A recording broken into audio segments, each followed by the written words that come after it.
जय श्री राधा कृष्ण भगवान जी की, जय श्री गौरी शंकर भगवान जी की, जय श्रावण मास महत्म की। मंदिर श्री बंसी वाले महात्मा यूट्यूब चैनल की ओर से हम आप सभी भक्तों का हार्दिक अभिनंदन करते हैं। आज हम आपको सुनाने जा रहे हैं श्रावण मास महत्म के 9वें अध्याय की परम पावन कथा। इससे पहले श्रावण मास के अध्याय 1 से लेकर अध्याय 8 तक की कथा को आप हमारे चैनल पर सुन चुके हैं, जिनका लिंक इस वीडियो के डिस्क्रिप्शन में हमने दे दिया है। आप किसी भी कथा को उस लिंक को खोलकर सुन सकते हो। और आपसे छोटा सा निवेदन, हमारे इस चैनल को सब्सक्राइब कर लीजिए ताकि भगवान की अन्य कथाओं को आप सुन सकें। और इस श्रावण मास में श्री शिव महापुराण की कथा को भी आप हमारे चैनल पर अवश्य सुने। तो अब श्रावण मास महात्म्य के 9वें अध्याय की परम पावन कथा, जो कि इस प्रकार है। भगवान शिव शंकर भोलेनाथ जी सनत कुमार जी से कहने लगे हैं, हे सनत कुमार जी, अब शुक्रवार की कथा कहूंगा, जिसे प्राणी श्रद्धा से सुनकर समस्त विपत्तियों से छूट जाता है। पांडव वंश में उत्पन्न एक सुशील नाम का राजा था। उसने बहुत प्रयत्न किए, लेकिन उसके घर पुत्र नहीं हुआ। उसकी सुकेशी नाम की पत्नी सर्वगुणों से युक्त थी। जब पुत्र प्राप्त नहीं हुआ तो वह चिंताग्रस्त हो गई। स्वाभाविक सी बात है कि स्त्री को संतान न होने की चिंता सबसे अधिक होती है। वह स्त्री के स्वभाव के कारण प्रत्येक महीने में कपड़े के टुकड़े को अपने उदर में बांधकर पेट वृद्धि करती थी। इस तरह साहस के कारण स्वप्रसूति के अनुसार सुकेशी गर्भिणी को खोजती रही। प्रारब्ध के अनुसार पुरोहित की पत्नी को उसने देखा। उस समय वह गर्भिणी थी। कपटी राजा की पत्नी ने प्रसव समय में दाई के कार्य करने वाली अन्य किसी स्त्री को इस काम के लिए नियुक्त कर दिया। उस सूतिका को एकांत में बहुत सा धन दे दिया तथा अपने गर्भ के अनुकरण की सारी बातें कह सुनाई। इधर राजा ने अपनी पत्नी रानी को गर्भवती जानकर पुंसवन तथा सीमंतो नयन बड़े प्रसन्न मन से किया है। पुरोहित की पत्नी का प्रसव का समय आ गया। यह सुनकर उसी तरह से रानी ने भी वचन रूपी कार्य किया। पुरोहित की स्त्री गर्भवती थी, पर सूती की बात जानती नहीं थी, अतः दाई की वाणी का पालन करती थी। पुरोहित की स्त्री के वंचना करने के लिए दाई ने उसके नेत्र बांध दिए। उत्पन्न हुए पुत्र को किसी के द्वारा राजमहिषी के समीप भिजवा दिया।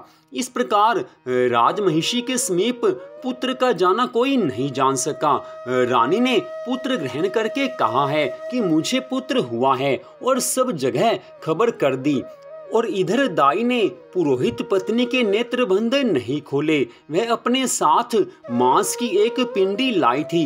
पुरोहित पत्नी को उसी को दिखाया है तथा विस्मय और खेद युक्त वाणी को भी प्रसूतिका का आप ही कहने लगी। यह अनिष्ट हुआ है, पति देव से कहकर इसकी शांति करवाना। पुत्र नहीं हुआ तो न सही, परंतु आप भाग्य से जीती रहो। पुरोहित पत्नी को प्रसव स्पर्श चिंता हुई। वह सोचने लगी कि क्या इस दाई ने मेरे साथ कपट किया है। इस तरह वो संदिग्ध अवस्था में थी। भगवान शिव शंकर भोलेनाथ ने इतनी कथा सुनाकर आगे सनत कुमार जी से कहा है कि राजा ने पुत्र की उत्पत्ति सुनी तो जात कर्म संस्कार आदि करके ब्राह्मणों को गज, अश्व, रथ आदि दान दिया। जो कैदी जेल खाने में बंद थे उन्हें प्रसन्नता पूर्वक छोड़कर सूतकांत में नामकरण आदि संस्कार किए। राजा ने उसका नाम प्रियव्रत रखा है। श्रावण मास के आ जाने पर पुरोहित पत्नी ने शुक्रवार के दिन भक्ति द्वारा जीवंतिका का अर्चन किया। दीवार में बहुत लड़कों के सहित जीवंतिका मूर्ति लिखवाकर पुष्पमाला से अर्चन करके 5 दीपक जलाए। गेहूं की पिसान के दीपक बनाकर उनमें दीपक जलाती तथा आप भी गेहूं के पिसान के दीपक को घृत में पकाकर भोजन करती। पुरोहित पत्नी ने अक्षत फेंक कर कहा है कि जहाँ भी मेरा पुत्र हो, हे करुणा निधे, हे जीवंती, उसकी रक्षा करना। ऐसी प्रार्थना करके कथा श्रवण की है और यथाविधि नमस्कार किया है। जीवंतिका के प्रसाद से बालक दीर्घायु हुआ।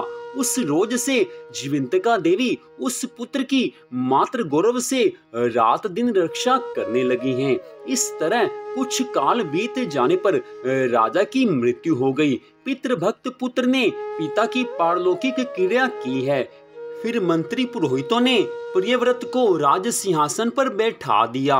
उसने प्रजा की रक्षा तथा कुछ काल तक राज्य करके राज्य का भार वृद्ध मंत्रियों को देकर पितृ ऋण से मुक्ति प्राप्त करने के लिए भक्ति द्वारा गया जी जाने की इच्छा की है। उसने राजकीय वेश छोड़कर कार्पटिक वेश बनाकर यात्रा की। रास्ते में किसी गृहस्थी के घर में निवास किया। उसी रोज उस गृहस्थ की पत्नी को पुत्र हुआ है। इसके पूर्व उसके 5 पुत्रों को क्रमशः षष्ठी देवी मार चुकी थी, पर इस पुत्र के हो जाने पर 5वें रोज राजा वहां गया था। राजा ने शयन किया तो जब रात षष्ठी देवी बालक ग्रहण करने आई, तब षष्ठी देवी को देखकर जीवंतिका ने कहा है कि हे षष्ठी देवी, इस राजा को लांग कर मत जाओ। यो जीवंतिका के मना करने पर जैसे षष्ठी देवी आई हैं, वैसे ही खाली चली गई। उसने 5वें रोज पुत्र को जीवित देखकर और राजा से प्रार्थना की है, हे राजन, आज के रोज मेरे घर पर आप ठहर जाइए, क्योंकि हे प्रभु, आपकी दया से यह मेरा 6वां पुत्र जीवित है। गृहस्थी की ऐसी प्रार्थना सुनकर प्रियव्रत ने वहां निवास किया है। फिर गया जी जाकर पिंड देने लगा। वहां विष्णु पद पर पिंड दान करते हुए उसको आश्चर्य हुआ है कि जब पिंड ग्रहण करने के लिए 2 हाथ निकल पड़े। ऐसी घटना देखकर वह राजा विस्मय तथा संदेह करने लगा। क्या करूं? ब्राह्मण आज्ञा से राजा ने विष्णु पद पर ही पिंड दे दिया।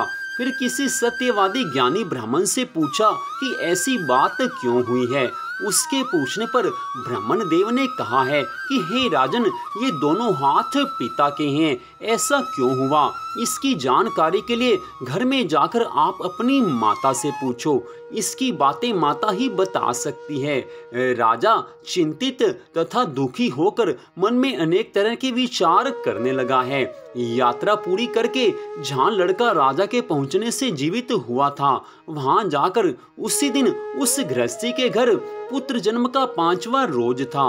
वह स्त्री पर सूता थी। इस दूसरे दिन पुत्र हो जाने पर रात के समय षष्ठी देवी पुत्र को ग्रहण करने आई हैं। षष्ठी देवी को जीवंतिका ने पुनः मना किया तो षष्ठी देवी जीवंतिका से कहने लगी है कि हे जीवंतिके, आपको इसकी क्या आवश्यकता रहती है तथा कौन सा व्रत इसकी माँ करती है जिस कारण आप रातों दिन इसकी रक्षा करती हैं। षष्ठी देवी की ऐसी वाणी सुनकर जीवंतिका कुछ हंसती हुई कहने लगी हैं। इधर राजा भी इसी समय की प्रतीक्षा करने के लिए जागा हुआ था, केवल सोने का बहाना किए हुए था।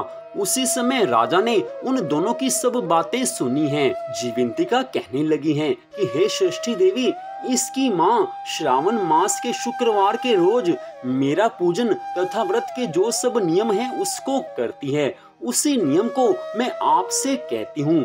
इसकी माँ हरे वर्ण का कपड़ा तथा चोली नहीं ग्रहण करती और हरे वर्ण की कांच की बनी चूड़ी भी अपने हाथों में ग्रहण नहीं करती। चावल के धोवन के जल को कभी नहीं लांघती। हरे पल्लव के मंडप के नीचे नहीं जाती। हरे वर्ण का हो जाने के कारण करेले का साग भी नहीं खाती। यही सब मेरी प्रसन्नता के लिए करती है।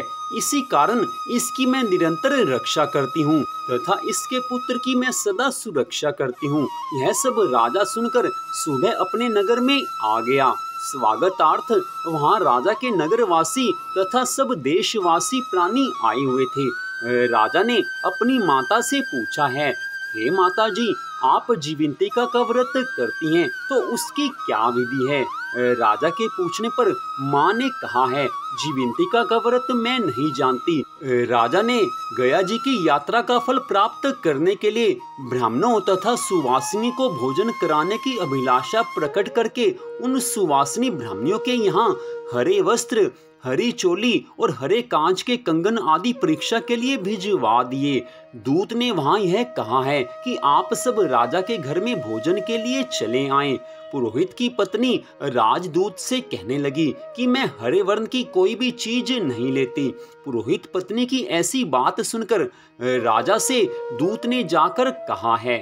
राजा ने पुरोहित की पत्नी के लिए रमणीक लाल वर्ण के कपड़े आदि भेज दिए। पुरोहित पत्नी उन सब चीजों को ग्रहण करके राजा के घर आई हैं। पुरोहित की पत्नी ने जब पूर्व दिशा वाले दरवाजे पर चावल के धोवन का जल तथा हरे वर्ण के मंडप को देखा है तो वह दूसरे दरवाजे से गई है। राजा ने यह देखकर पुरोहित पत्नी को नमस्कार किया और नियम का पालन करने का कारण पूछा है। पुरोहित पत्नी ने शुक्रवार व्रत का कारण बताया है। राजा को देखकर उसी समय उसके स्तन से दूध बहने लगा है। उन स्तनों की दूध की धारा से वह राजा अच्छी प्रकार सिंचित हो गया। गया जी में 2 हाथ निकलने से तथा रास्ते में गृहस्थी के यहाँ देवी से बातचीत और स्तनों से दूध बहने मात्र से राजा को विश्वास हो गया कि यही मेरी माँ है।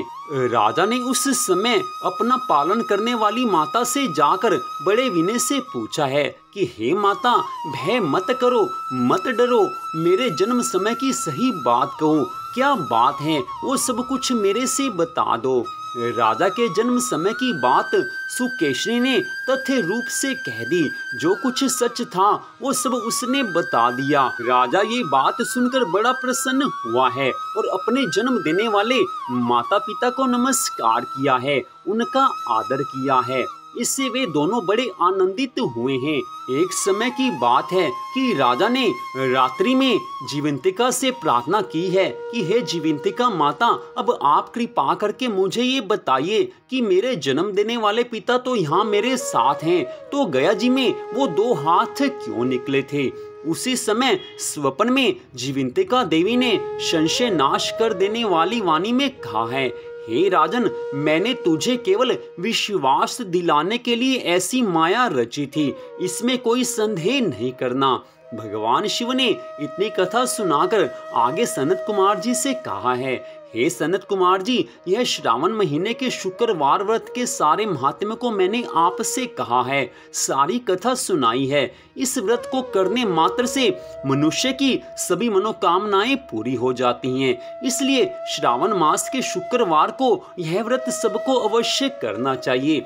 इससे मुझे भी प्रसन्नता होती है। जो को इस व्रत को करता है उसको मेरी कृपा से सुख संपत्ति आनंद मिलता है, उसकी सभी मनोकामनाओं को मैं पूरा कर देता हूँ। तो इस प्रकार भगवान शिव शंकर भोलेनाथ ने श्रावण मास माध्यम के 9वें अध्याय की कथा का वर्णन सनत कुमार जी से किया है। इस कथा को आपने सुना है। मंदिर श्री बंसी वाले महात्मा यूट्यूब चैनल की ओर से इस कथा को आपने सुना, आप सबका हार्दिक धन्यवाद। छोटा सा निवेदन, हमारे इस चैनल को आप सब्सक्राइब कर लीजिए और श्रावण मास माध्यम की कथाएं तथा साथ ही श्री शिव महापुराण की कथा को भी आप हमारे चैनल पर जरूर सुने। अन्य कथाओं को भी हमारे चैनल पर आप जरूर सुने। हिंदू धर्म से संबंधित बहुत तरह की कथाएं हमारे चैनल पर आपको मिल जाएंगी।